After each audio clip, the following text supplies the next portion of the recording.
Listen, I think right now the Warriors' overall offense is slightly overrated by the general public. Jordan Poole has cooled off considerably after the hot start to the playoffs. He's 14 points per game over his last 7 playoff games. Klay Thompson is averaging 1 really good game a series this postseason. Draymond Green, here's a fun stat, Brew. The last time Draymond Green, who, by the way, has scored, let me just check, more than 10 points twice in the last 2 rounds. The last time Draymond Green scored more than 21 points in a playoff game was the Game 7 against the Cavs in 2016. So where's the offense coming from? And Kevon Looney against this Celtics front line is not going to look like a modern-day Mark Eaton the way he did against the Mavericks. So where's the offense coming from, Brew? The answer is Steph Curry. I think Steph Curry has to have his best finals, and I think he will have his best finals. I think we have seen Steph in the most recent finals average 30 or close to 30 a game. However, it was on 40% shooting. He needs to be more efficient. He needs to do. Jimmy Butler had 3 games of 35 plus. Giannis averaged essentially 35, 14, and 7 for the series against the Celtics. The best player on the opposing team, except for Durant, has gotten theirs. Steph needs to do that. I think he will. Yeah, I don't think statistically it'll be his best series. You mentioned he averaged 30 points a game against Toronto. I get it that the efficiency wasn't too high, but it was still 30 points a game. He's averaged, as I said yesterday, 26, 6, and 6 are essentially his averages in all of his NBA Finals games.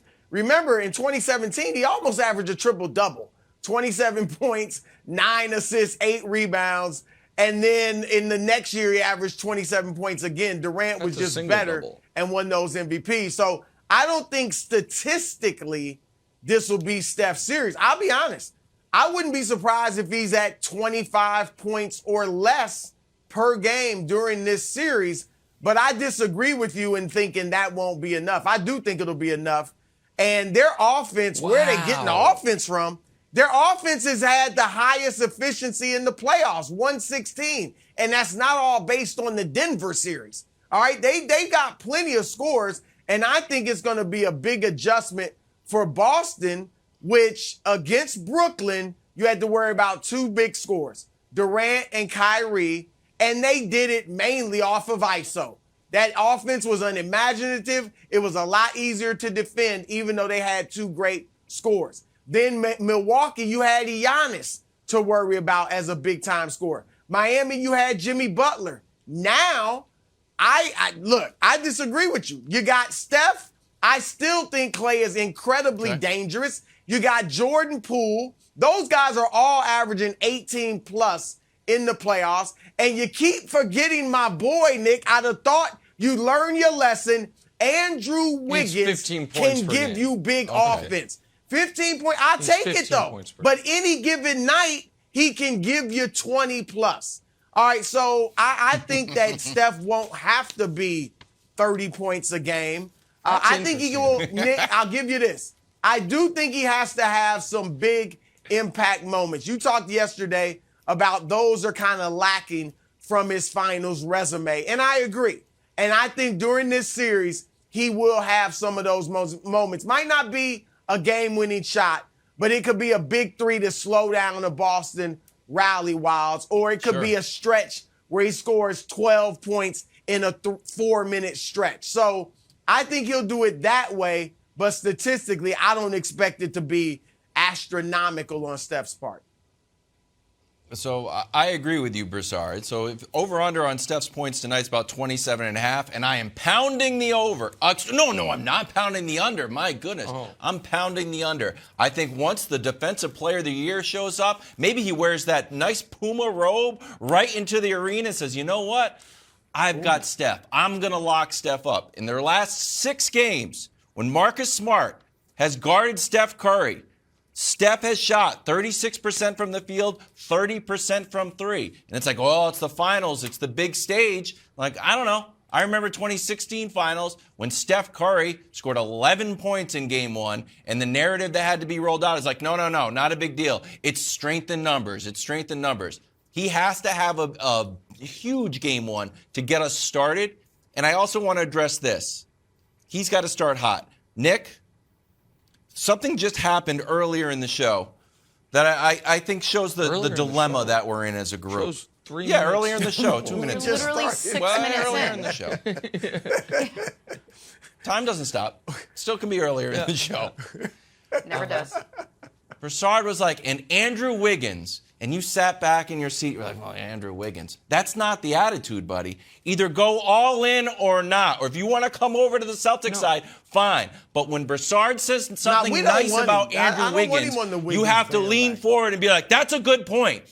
He is dangerous. No. Either that or come on over to the Celtics side. Pick one. Because this sitting on the fence thing you're doing is not going to resonate. Here's what happened. Can I say something? Supporter of Wiggins. Nobody's buying it. Wait a moment. I am going to, use tortured analogies I often do. Andrew Wiggins, in this analogy, I am a school principal and Andrew Wiggins is a high school student. And after his freshman year, when he almost flunked out, I called him into the office and I said, you'll never be anything. I'm the dude from Jenna, You'll Like This Breakfast Club. Oh, you're going to end up, you might not graduate. I'll be shocked if you ever pass a class. And now after his junior year, he's like, hey, teach. Look at my 2.2 GPA. And everyone's like, oh, you idiot. And I'm like, okay, I guess I was wrong, but let's not act like he's going to be doing any valedictory addresses. That's what it's called, right, Wild? The valedictory address? That's a callback for loyal viewers. So Andrew Wiggins had one monster game. It was game 3 against the Mavs, the game that ripped my heart out. I understand that, but he's 16 points per game on 48% in this series. I want to go back to something Bruce said, though. Let's not argue about Andrew Wiggins. It's not as interesting. I think what you said is more interesting, which is because you are picking the Warriors to win, and you really believe the Warriors can win with Steph averaging 24 a game this series? Because I don't. I think he has to be great, and I think he will be great. No, look, I'm just saying I wouldn't be surprised. And, yes, to answer your question, they can win with him giving you 24 a night. Klay Thompson can light it up at any moment. We know that. He's getting, his legs underneath him. He's been playing better. I get it. He's had some bad games here and there, but I have confidence in Klay. I definitely have confidence in Jordan Poole and Andrew Wiggins more than you in both of those guys. And I get it. Poole's a liability defensively, so we'll see how much he can even be on the floor. But offensively, the dude is tough. And look, the Celtics are going to be in for a shock, Nick, because they've been guarding these simpler offenses. They haven't been used to the player movement and the ball movement that the Warriors are going to throw at them. Now, so like I said, Steph might go berserk in this series, but I still think they can win it with him 25 points or less per game. I absolutely believe that. Thanks for watching. Subscribe here to get the latest from the show. Also, be sure to check out more of the best clips from First Things First, or go watch a few segments from our other shows on FS1.